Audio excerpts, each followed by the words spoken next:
ਬੇਗਮਪੁਰਾ ਖਾਲਸਾ ਰਾਜ mission channel ਦੇਖਣ ਵਾਲੀਆਂ ਸਾਰੀਆਂ ਸੰਗਤਾਂ ਨੂੰ ਵਾਹਿਗੁਰੂ ਜੀ ਕਾ ਖਾਲਸਾ ਵਾਹਿਗੁਰੂ ਜੀ ਕੀ ਫਤਿਹ। ਸਤਿਕਾਰਯੋਗ ਗੁਰੂ ਸਾਧ ਸੰਗਤ ਜੀਓ, ਇਸ ਤੋਂ ਪਹਿਲਾਂ ਕਿ ਆਪਾਂ ਸਤਿਗੁਰੂ ਰਵਿਦਾਸ ਜੀ ਮਹਾਰਾਜ ਜੀ ਦੇ ਜੋ 40 ਸ਼ਬਦ ਸ੍ਰੀ ਗੁਰੂ ਗ੍ਰੰਥ ਸਾਹਿਬ ਦੇ ਵਿੱਚ ਦਰਜ ਹਨ ਉਹਨਾਂ ਦੀ ਵਿਚਾਰ ਸ਼ੁਰੂ ਕਰੀਏ ਤਾਂ ਆਪਾਂ ਕੁਝ ਵਿਚਾਰਾਂ ਉਹਨਾਂ ਦੇ ਜੀਵਨ ਦੇ ਸੰਬੰਧ ਵਿੱਚ ਕਰ ਲੈਂਦੇ ਹਾਂ।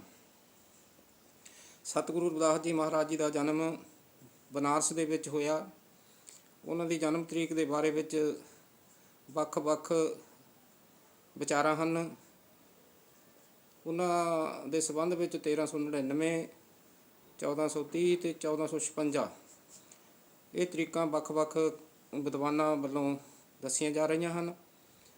ਪਰ ਇਸ ਦੇ ਬਾਵਜੂਦ ਇਹ ਗੱਲ ਪੱਕੀ ਹੈ ਕਿ ਉਹਨਾਂ ਦਾ ਜੋ ਜਨਮ ਹੈ ਬਨਾਰਸ ਵਿੱਚ ਹੋਇਆ, ਕਿਉਂਕਿ ਉਹਨਾਂ ਦੇ ਆਪਣੇ ਸ਼ਬਦ ਇਸ ਗੱਲ ਦੀ ਗਵਾਹੀ ਭਰਦੇ ਹਨ। ਮੇਰੀ ਜਾਤ ਕੁੱਟ ਬਾਂਡਲਾ, ਢੋਰ ਢਵੰਤਾ ਫਿਰੇ ਨਿਤੇ ਬਨਾਰਸੀ ਆਸ ਪਾਸਾ, ਅਬ ਵਿਪਰ ਪ੍ਰਧਾਨ ਤੇ ਕਰੇ ਡੰਡੌਤ, ਤੇਰੇ ਨਾਮ ਸ਼ਰਨ ਆਏ ਰਵਿਦਾਸ ਦਾਸਾ।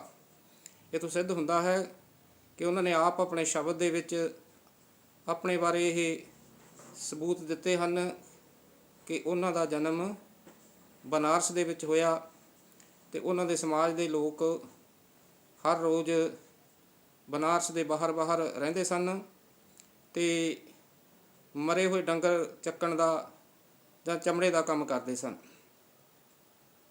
ਮੇਰੀ ਜਾਤ ਕੁੱਟ ਬਾਂਦਲਾ, ਢੋਰ ਢਵੰਤਾ ਫਿਰੇ ਨਿਤੇ ਬਨਾਰਸੀ ਆਸ ਪਾਸਾ, ਅਬ ਵਿਪਰ ਪ੍ਰਧਾਨ ਤੇ ਕਰੇ ਡੰਡੌਤ, ਤੇਰੇ ਨਾਮ ਸ਼ਰਨ ਆਏ ਰਵਿਦਾਸ ਦਾਸਾ। ਉਹਨਾਂ ਨੂੰ ਅਸੀਂ ਦੋ ਤਰ੍ਹਾਂ ਦੇ ਨਾਲ ਯਾਦ ਕਰਦੇ ਹਾਂ। ਇੱਕ ਤਾਂ ਅਸੀਂ ਉਹਨਾਂ ਨੂੰ ਮੂਰਤੀ ਦੇ ਰੂਪ ਵਿੱਚ ਪੂਜਦੇ ਹਾਂ ਅਤੇ ਦੂਸਰਾ ਅਸੀਂ ਉਹਨਾਂ ਨੂੰ ਸ੍ਰੀ ਗੁਰੂ ਗ੍ਰੰਥ ਸਾਹਿਬ ਦੇ ਵਿੱਚ ਜੋ 40 ਸ਼ਬਦ ਹਨ ਉਹਨਾਂ ਵਿੱਚੋਂ ਯਾਦ ਕਰਦੇ ਹਾਂ। ਉਹਨਾਂ ਨੂੰ ਪੜ੍ਹ ਕੇ ਉਹਨਾਂ ਨੂੰ ਯਾਦ ਕਰਦੇ ਹਾਂ। ਅਤੇ ਜਿੱਥੋਂ ਤੱਕ ਮੂਰਤੀ ਦੀ ਗੱਲ ਹੈ, ਇਹ ਤਾਂ ਸਪਸ਼ਟ ਹੀ ਹੈ ਕਿ ਜਿੰਨੇ ਵੀ ਮਹਾਂਪੁਰਸ਼ਾਂ ਦੀ ਬਾਣੀ ਸ੍ਰੀ ਗੁਰੂ ਗ੍ਰੰਥ ਸਾਹਿਬ ਦੇ ਵਿੱਚ ਦਰਜ ਹੈ, ਉਹਨਾਂ ਨੇ ਮੂਰਤੀ ਪੂਜਾ ਦਾ ਖੰਡਨ ਕੀਤਾ ਹੈ। ਅਤੇ ਕਿਉਂਕਿ ਇੱਕ ਸਾਨੂੰ ਜੋ ਗਵਾਹੀ ਸ੍ਰੀ ਗੁਰੂ ਗ੍ਰੰਥ ਸਾਹਿਬ ਦੇ ਵਿੱਚ ਉਹਨਾਂ ਦੇ 40 ਸ਼ਬਦਾਂ ਵਿੱਚੋਂ ਮਿਲਦੀ ਹੈ, ਇੱਕ ਦੂਸਰੀ ਜਿਹੜੀ ਮਾਨਤਾ ਹੈ ਉਹ ਹੈ ਭਗਤ ਮਾਲ। ਕਿਉਂਕਿ ਭਗਤ ਮਾਲ ਜੋ ਲਿਖੀ ਗਈ ਹੈ ਉਹ ਸਤਿਗੁਰੂ ਰਵਿਦਾਸ ਜੀ ਮਹਾਰਾਜ ਜੀ ਦੇ ਸੰਸਾਰ ਤੋਂ ਜਾਣ ਤੋਂ ਬਾਅਦ 200 ਸਾਲ ਬਾਅਦ ਲਿਖੀ ਗਈ। ਇਹਦਾ ਕਾਰਨ ਕੀ ਸੀ? ਕਿਉਂਕਿ ਸਤਿਗੁਰੂ ਰਵਿਦਾਸ ਜੀ ਮਹਾਰਾਜ ਇੱਕ ਬਹੁਤ ਮਹਾਨ ਹਸਤੀ ਹੋਏ ਹਨ, ਜਿਨ੍ਹਾਂ ਨੇ ਆਪਣੇ ਜੀਵਨ ਸੰਘਰਸ਼ ਦੇ ਵਿੱਚ ਬਹੁਤ ਵੱਡੀ ਉੱਚੀ ਪਦਵੀ ਪ੍ਰਾਪਤ ਕੀਤੀ। ਕਿਉਂਕਿ ਇਹਨਾਂ ਲੋਕਾਂ ਨੂੰ ਜੋ ਸਿਸਟਮ ਸਾਡੇ ਦੇਸ਼ ਦੇ ਵਿੱਚ ਚੱਲ ਰਿਹਾ ਹੈ 4 ਵਰਨਾਂ ਦਾ, ਇਹਨਾਂ ਨੂੰ ਇਹ ਗੱਲ ਮਨਜ਼ੂਰ ਨਹੀਂ ਸੀ ਕਿ ਕਿਸੇ ਅਖੌਤੀ ਨੀਵੀਂ ਜਾਤ ਦੇ ਵਿੱਚ ਪੈਦਾ ਹੋ ਕੇ ਕੋਈ ਸਤਿਗੁਰੂ ਰਵਿਦਾਸ ਜੀ ਮਹਾਰਾਜ ਵਰਗਾ ਮਹਾਂਪੁਰਸ਼ ਐਡਾ ਵੱਡਾ ਰੁਤਬਾ ਹਾਸਲ ਕਰ ਸਕੇ।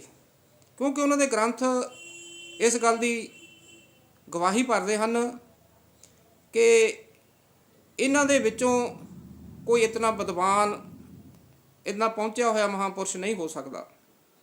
ਤੋ ਇਸ ਕਰਕੇ ਉਹਨਾਂ ਨੇ ਉਹਨਾਂ ਦੀ ਜੀਵਨ ਉੱਚਤਾ ਨੂੰ ਨੀਵਾਂ ਦਰਸਾਉਣ ਦੇ ਲਈ ਜੋ ਭਗਤ ਮਾਲ ਦੇ ਵਿੱਚ ਸਾਖੀ ਘੜੀ ਗਈ ਕਿ ਉਹ ਪਿਛਲੇ ਜਨਮ ਦੇ ਵਿੱਚ ਬ੍ਰਾਹਮਣ ਸਨ ਅਤੇ ਉਹ ਜੋ ਕਿਸੇ ਸ਼ੂਦਰ ਦੇ ਘਰੋਂ ਆਟਾ ਮੰਗ ਕੇ ਲੈ ਆਏ, ਜਿਸ ਦੇ ਨਾਲ ਉਹ ਆਟੇ ਦੇ ਨਾਲ ਜੋ ਖਾਣਾ ਖਾਧਾ ਅਤੇ ਬਾਅਦ 'ਚ ਪਤਾ ਲੱਗਿਆ ਕਿ ਇਹ ਜਿਹੜਾ ਆਟਾ ਹੈ ਜਿਹਦੀ ਰੋਟੀ ਆਪਾਂ ਖਾਧੀ ਹੈ, ਉਹਨਾਂ ਦੇ ਜੋ ਬਾਕੀ ਜੋ ਸਾਧ ਸੰਤ ਸਨ ਤਾਂ ਉਹਨਾਂ ਨੇ ਇਸ ਗੱਲ ਦਾ ਬੜਾ ਬੁਰਾ ਮਨਾਇਆ। ਉਹ ਇੰਨੇ ਗੁੱਸੇ ਵਿੱਚ ਆ ਗਏ ਕਿ ਕਹਿੰਦੇ ਨੇ ਕਿ ਰਾਮਾਨੰਦ ਨੇ ਸਤਿਗੁਰੂ ਰਵਿਦਾਸ ਜੀ ਨੂੰ ਪਿਛਲੇ ਜਨਮ ਦੇ ਵਿੱਚ ਸ਼ਰਾਪ ਦੇ ਦਿੱਤਾ ਕਿ ਤੂੰ ਸਾਡਾ ਦੀਨ ਭ੍ਰਿਸ਼ਟ ਕੀਤਾ ਹੈ, ਤਾਂ ਤੇਰਾ ਜਿਹੜਾ ਅਗਲਾ ਜਨਮ ਹੈ ਚਮਾਰਾਂ ਦੇ ਘਰ ਹੋਵੇਗਾ। ਅਤੇ ਇਹ ਸਾਖੀ ਘੜੀ ਗਈ ਸਤਿਗੁਰੂ ਰਵਿਦਾਸ ਜੀ ਮਹਾਰਾਜ ਜੀ ਦੀ ਵਡੱਤਣ ਨੂੰ ਛੋਟਾ ਕਰਨ ਦੇ ਲਈ। ਤੋ ਇਸ ਕਰਕੇ ਅਸੀਂ ਹੁਣ ਉਹਨਾਂ ਨੂੰ ਦੋ ਰੂਪ ਵਿੱਚ ਅਸੀਂ ਉਹਨਾਂ ਨੂੰ ਪੂਜਿਆ ਜਾਂਦਾ ਹੈ, ਮੰਨਿਆ ਜਾਂਦਾ ਹੈ। ਇੱਕ ਉਹ ਹੈ ਕਿ ਜੋ ਮੂਰਤੀ ਪੂਜਾ ਹੈ, ਜਿਸ ਦਾ ਕਿ ਗੁਰੂ ਗ੍ਰੰਥ ਸਾਹਿਬ ਵਿੱਚ ਖੰਡਨ ਹੈ। ਤਾਂ ਕਹਾਣੀ ਇੱਦਾਂ ਘੜੀ ਗਈ ਕਿ ਜਦੋਂ ਉਹਨਾਂ ਦਾ ਜਨਮ ਹੋਇਆ ਤਾਂ ਉਹਨਾਂ ਨੇ ਆਪਣੀ ਮਾਤਾ ਦਾ ਦੁੱਧ ਚੁੰਘਣਾ ਤੋਂ ਮਨ੍ਹਾ ਕਰ ਦਿੱਤਾ। ਤੋ ਇੱਥੇ ਇਹ ਗੱਲ ਸੋਚਣ ਵਾਲੀ ਹੈ ਕਿ ਉਹਨਾਂ 9 ਮਹੀਨੇ ਉਹ ਮਾਤਾ ਦੇ ਗਰਭ ਦੇ ਵਿੱਚ ਰਹੇ। ਜਦੋਂ ਉਹਨਾਂ ਦਾ ਪ੍ਰਕਾਸ਼ ਹੋਇਆ ਤਾਂ ਉਹਨਾਂ ਨੇ ਮਨ੍ਹਾ ਕਰ ਦਿੱਤਾ ਕਿ ਮੈਂ ਇਹਦਾ ਦੁੱਧ ਨਹੀਂ ਚੁੰਘਣਾ ਆਪਣੀ ਮਾਤਾ ਦਾ, ਕਿਉਂਕਿ ਇਹ ਅਖੌਤੀ ਨੀਵੀਂ ਜਾਤ ਵਿੱਚੋਂ ਹੈ। ਹੁਣ ਦੇਖੋ, ਇੱਕ ਕਹਾਣੀ ਇਹ ਘੜੀ ਗਈ, ਥੋਪੀ ਗਈ ਸਾਡੇ ਉੱਤੇ ਕਿ ਉਹਨਾਂ ਨੇ ਮਨ੍ਹਾ ਕਰ ਦਿੱਤਾ ਦੁੱਧ ਚੁੰਘਣ ਤੋਂ।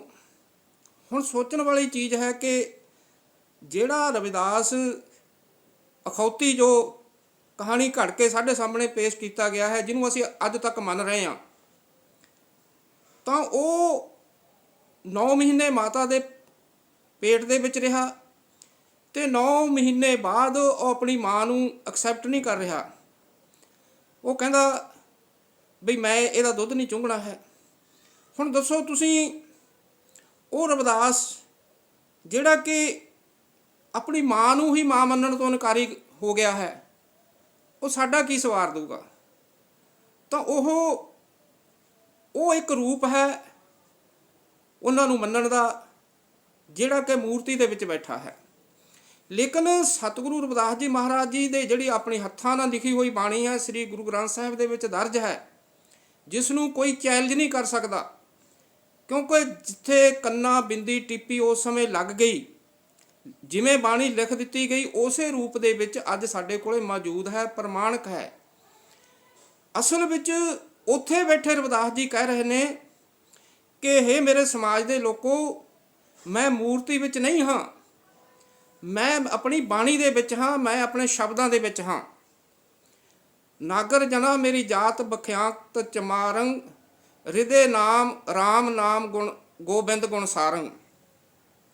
ਕਿ ਮੈਨੂੰ ਜੇ ਤੁਸੀਂ ਦੇਖਣਾ ਹੈ, ਜੇ ਮੇਰੇ ਦਰਸ਼ਨ ਕਰਨੇ ਹਨ, ਤਾਂ ਮੇਰੇ ਸ਼ਬਦਾਂ ਦੇ ਵਿੱਚੋਂ ਕਰੋ, ਮੇਰੀ ਬਾਣੀ 'ਚੋਂ ਲੱਭੋ ਮੈਨੂੰ। ਮੈਂ ਮੂਰਤੀ ਵਿੱਚ ਨਹੀਂ ਹਾਂ। ਇਹ ਕਹਾਣੀ ਸਾਡੇ 'ਤੇ ਥੋਪੀ ਗਈ ਹੈ, ਜੋ ਸਾਨੂੰ ਮਨ ਘੜਤ ਬਣਾ ਕੇ 200 ਸਾਲ ਬਾਅਦ ਭਗਤਮਾਲ ਦੇ ਵਿੱਚ ਲਿਖ ਦਿੱਤੀ ਗਈ। ਤੋ ਇਸ ਕਰਕੇ ਸਤਿਗੁਰੂ ਰਵਿਦਾਸ ਜੀ ਮਹਾਰਾਜ ਜੀ ਦੇ 40 ਸ਼ਬਦ ਹਨ, ਉਹਦੇ ਵਿੱਚੋਂ ਸਾਨੂੰ ਉਹਨਾਂ ਦੇ ਦਰਸ਼ਨ ਹੋਣੇ ਨੇ। ਸਾਨੂੰ ਪਤਾ ਲੱਗੂਗਾ ਕਿ ਅਸਲ ਵਿੱਚ ਉਹ ਕੀ ਚਾਹੁੰਦੇ ਸਨ।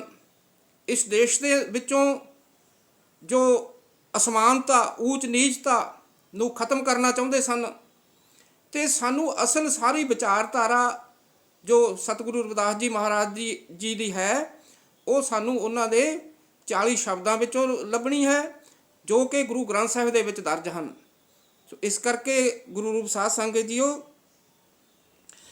ਆਪਾਂ ਉਹਨਾਂ ਦੇ 40 ਸ਼ਬਦਾਂ ਦੀ ਵਿਚਾਰ ਸ਼ੁਰੂ ਕਰਨ ਜਾ ਰਹੇ ਹਾਂ, ਕਿਉਂਕਿ ਉਹਨਾਂ ਨੇ ਕਹਿ ਦਿੱਤਾ ਹੈ ਕਿ ਜਿਹੜਾ ਅਸਲ ਜੋ ਰਵਿਦਾਸ ਜੀ ਹੈ, ਉਹ ਬਨਾਰਸ ਦੇ ਵਿੱਚ ਸੰਤੋਖੇ ਦੇ ਘਰ ਜੋ ਪੈਦਾ ਹੋਇਆ ਹੈ ਮਾਤਾ ਖਾਲਸਾ ਦੀ ਕੁੱਖ ਤੋਂ, ਉਹ ਮੂਰਤੀ ਵਿੱਚ ਨਹੀਂ ਬੈਠਾ ਹੈ, ਉਹ ਗੁਰੂ ਗ੍ਰੰਥ ਸਾਹਿਬ ਦੇ ਵਿੱਚ ਬੈਠਾ ਹੈ।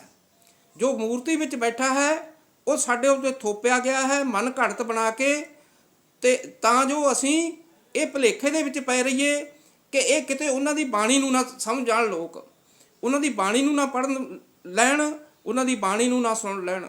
ਕਿਉਂਕਿ ਜੋ ਬਾਣੀ ਹੈ ਉਹ ਕ੍ਰਾਂਤੀਕਾਰੀ ਹੈ। ਉਹਦੇ ਨਾਲ ਉਹਦੇ ਲੜ ਲੱਗ ਕੇ, ਉਹਦੀ ਵਿਚਾਰਧਾਰਾ ਨੂੰ ਸੋਚ ਕੇ, ਸਮਝ ਕੇ, ਵਿਚਾਰ ਕੇ, ਉਹਦੇ ਸਮਾਜ ਦੇ ਲੋਕ ਇਨਕਲਾਬ ਕਰ ਦੇਣਗੇ, ਕ੍ਰਾਂਤੀ ਲਿਆ ਦੇਣਗੇ ਦੇਸ਼ ਦੇ ਅੰਦਰ। ਇਸ ਕਰਕੇ ਗੁਰਬਾਣੀ ਜੋ ਹੈ ਉਹ ਮਨੁੱਖ ਨੂੰ ਉੱਚਾ ਚੁੱਕਦੀ ਹੈ, ਉਹ ਮੁਰਦਿਆਂ ਦੇ ਵਿੱਚ ਜਾਨ ਪਾਉਂਦੀ ਹੈ, ਉਹ ਗਿੱਦੜਾਂ ਤੋਂ ਸ਼ੇਰ ਬਣਾਉਂਦੀ ਹੈ। ਇਸੇ ਕਰਕੇ ਇਸ ਦੇਸ਼ ਦੇ ਜਿਹੜੇ ਮਨੂਵਾਦੀ ਲੋਕ ਨੇ, ਉਹ ਇਹ ਨਹੀਂ ਚਾਹੁੰਦੇ ਹਨ ਕਿ ਇਹ ਜਿਹੜੇ ਲੋਕ ਨੇ ਜੋ ਅਸਲ ਸਤਿਗੁਰੂ ਰਵਿਦਾਸ ਜੀ ਬਾਣੀ ਵਿੱਚ ਬੈਠੇ ਹਨ, ਸ੍ਰੀ ਗੁਰੂ ਗ੍ਰੰਥ ਸਾਹਿਬ ਦੇ ਵਿੱਚ 40 ਸ਼ਬਦਾਂ ਦੇ ਵਿੱਚ ਬੈਠੇ ਹਨ, ਉਹਦੇ ਨਾਲ ਨਾ ਕਿਤੇ ਜੁੜ ਜਾਣ। ਇਸ ਕਰਕੇ ਉਹਨਾਂ ਨੇ ਨਾਲ ਦੀ ਨਾਲ ਜਿਹੜੀ ਜੋ ਮੂਰਤੀ ਪੂਜਾ ਦਾ ਜੋ ਸਿਸਟਮ ਹੈ ਉਹ ਚਾਲੂ ਰੱਖਿਆ ਹੋਇਆ ਹੈ। ਤੇ ਲੇਕਿਨ ਆਪਣੇ 40 ਸ਼ਬਦਾਂ ਦੇ ਵਿੱਚ ਉਹ ਪੁਕਾਰ ਕੇ ਕਹਿ ਰਹੇ ਹਨ ਕਿ ਬਈ ਮੇਰੇ ਸਮਾਜ ਦੇ ਲੋਕੋ, ਮੈਂ ਮੂਰਤੀ ਵਿੱਚ ਨਹੀਂ ਹਾਂ, ਮੈਂ ਸ੍ਰੀ ਗੁਰੂ ਗ੍ਰੰਥ ਸਾਹਿਬ ਦੇ ਵਿੱਚ ਹਾਂ, ਬਾਣੀ ਰੂਪ ਦੇ ਵਿੱਚ ਹਾਂ। ਤੋ ਇਸ ਕਰਕੇ ਆਪਾਂ ਉਹਨਾਂ ਨੂੰ ਬਾਣੀ ਰੂਪ ਵਿੱਚ ਬੰਨਣਾ ਹੈ, ਸ੍ਰੀ ਗੁਰੂ ਗ੍ਰੰਥ ਸਾਹਿਬ ਦੇ ਵਿੱਚ ਉਹਨਾਂ ਦੇ ਦਰਸ਼ਨ ਕਰਨੇ ਹਨ। ਤੇ ਆਉਣ ਵਾਲੇ ਜੋ ਆਪਾਂ ਦਿਨਾਂ ਦੇ ਵਿੱਚ 40 ਸ਼ਬਦਾਂ ਦੀ ਉਹਨਾਂ ਦੀ ਵਿਚਾਰ ਸ਼ੁਰੂ ਕਰਨੀ ਹੈ, ਉੱਥੋਂ ਸਾਨੂੰ ਸਾਰੀ ਸਮਝ ਪੈ ਜਾਊਗੀ ਕਿ ਸਤਿਗੁਰੂ ਰਵਿਦਾਸ ਜੀ ਇਸ ਧਰਤੀ ਦੇ ਉੱਤੇ ਕਿਹੋ ਜਿਹਾ ਮਨੁੱਖ ਸਿਰਜਣਾ ਚਾਹੁੰਦੇ ਸਨ, ਕਿਹੋ ਜਿਹਾ ਰਾਜ ਭਾਗ ਲਿਆਉਣਾ ਚਾਹੁੰਦੇ ਸਨ। ਬੇਗਮਪੁਰਾ ਸ਼ਹਿਰ ਕੋ ਨਾਉ, ਦੁੱਖ ਅੰਦੋਹੋ ਨਹੀਂ ਤੈ ਠਾਓ। ਤਾਂ ਇਸ ਤਰ੍ਹਾਂ ਦਾ ਸਾਡੇ ਸਾਹਮਣੇ ਉਹਨਾਂ ਨੇ ਇੱਕ ਮਾਡਲ ਪੇਸ਼ ਕੀਤਾ ਹੈ ਕਿ ਰਾਜ ਭਾਗ ਕਿਹੋ ਜਿਹਾ ਹੋਣਾ ਚਾਹੀਦਾ ਹੈ ਇਸ ਧਰਤੀ ਦੇ ਉੱਤੇ। ਉਹਨਾਂ ਨੇ ਆਪਣੇ ਸ਼ਬਦ ਦੇ ਵਿੱਚ ਦੱਸਿਆ ਹੈ। ਤੇ ਇਸ ਕਰਕੇ ਹੁਣ ਸਾਡੀ ਜ਼ਿੰਮੇਵਾਰੀ ਬਣਦੀ ਹੈ ਕਿ ਜੋ ਸਾਡੇ ਸਾਹਮਣੇ ਉਹਨਾਂ ਨੇ ਮਾਡਲ ਪੇਸ਼ ਕੀਤਾ ਰਾਜ ਭਾਗ ਦਾ, ਬਰਾਬਰਤਾ ਦਾ, ਜਿੱਥੇ ਕਿਸੇ ਨੂੰ ਕੋਈ ਦੁੱਖ ਨਾ ਹੋਵੇ, ਕਿਸੇ ਦਾ ਕੋਈ ਸ਼ੋਸ਼ਣ ਨਾ ਕਰੇ, ਤੇ ਕੋਈ ਜਾਤ ਪਾਤ ਨੂੰ ਨਾ ਮੰਨੇ, ਤੇ ਸਾਡਾ ਫਰਜ਼ ਬਣਦਾ ਹੈ ਕਿ ਅਸੀਂ ਉਹਨਾਂ ਦੇ ਇਹ ਜੋ ਉਹਨਾਂ ਨੇ ਸਾਡੇ ਸਾਹਮਣੇ ਦਿੱਤਾ ਹੈ ਸਾਨੂੰ ਕਨਸੈਪਟ, ਅਸੀਂ ਉਹਨੂੰ ਪੂਰਾ ਕਰੀਏ। ਉਹ ਅਸੀਂ ਤਾਂ ਹੀ ਪੂਰਾ ਕਰ ਸਕਦੇ ਹਾਂ ਜੇਕਰ ਅਸੀਂ ਉਹਨਾਂ ਦੀ ਬਾਣੀ ਨੂੰ ਸਮਝਾਂਗੇ, ਪੜ੍ਹਾਂਗੇ, ਵਿਚਾਰਾਂਗੇ, ਤਾਂ ਸਾਨੂੰ ਉਹਨਾਂ ਦੀ ਵਿਚਾਰਧਾਰਾ ਦਾ ਪਤਾ ਲੱਗੂਗਾ। ਤੋ ਇਸ ਕਰਕੇ ਆਉਣ ਵਾਲੇ ਸਮੇਂ ਦੇ ਵਿੱਚ ਉਹਨਾਂ ਦੇ ਸ਼ਬਦਾਂ ਦੀ ਵਿਚਾਰ ਸ਼ੁਰੂ ਕੀਤੀ ਜਾਊਗੀ। ਤੇ ਸਾਰੀਆਂ ਸੰਗਤਾਂ ਨੂੰ ਬੇਨਤੀ ਹੈ ਕਿ ਆਪ ਨੇ ਜ਼ਰੂਰ ਸਾਥ ਦੇਣਾ। ਤੇ ਨਾਲ ਦੀ ਨਾਲ ਜੋ ਚੈਨਲ ਹੈ ਬੇਗਮਪੁਰਾ ਖਾਲਸਾ ਰਾਜ ਮਿਸ਼ਨ, ਇਹਨੂੰ ਜ਼ਰੂਰ ਸਬਸਕ੍ਰਾਈਬ ਕਰਿਆ ਕਰੋ ਤੇ ਲਾਈਕ ਕਰਨਾ ਤੇ ਅੱਗੋਂ ਸ਼ੇਅਰ ਕਰਨਾ, ਇਹ ਸਾਰੀਆਂ ਸੰਗਤਾਂ ਅੱਗੇ ਬੇਨਤੀ ਹੈ। ਤੇ ਅਖੀਰ ਦੇ ਵਿੱਚ ਭੁੱਲਾਂ ਚੁੱਕਾਂ ਦੀ ਮਾਫੀ ਚਾਹੁੰਦਾ ਹੋਇਆ ਮੈਂ ਰਜਾ ਲੈਂਦਾ। ਵਾਹਿਗੁਰੂ ਜੀ ਕਾ ਖਾਲਸਾ, ਵਾਹਿਗੁਰੂ ਜੀ ਕੀ ਫਤਿਹ।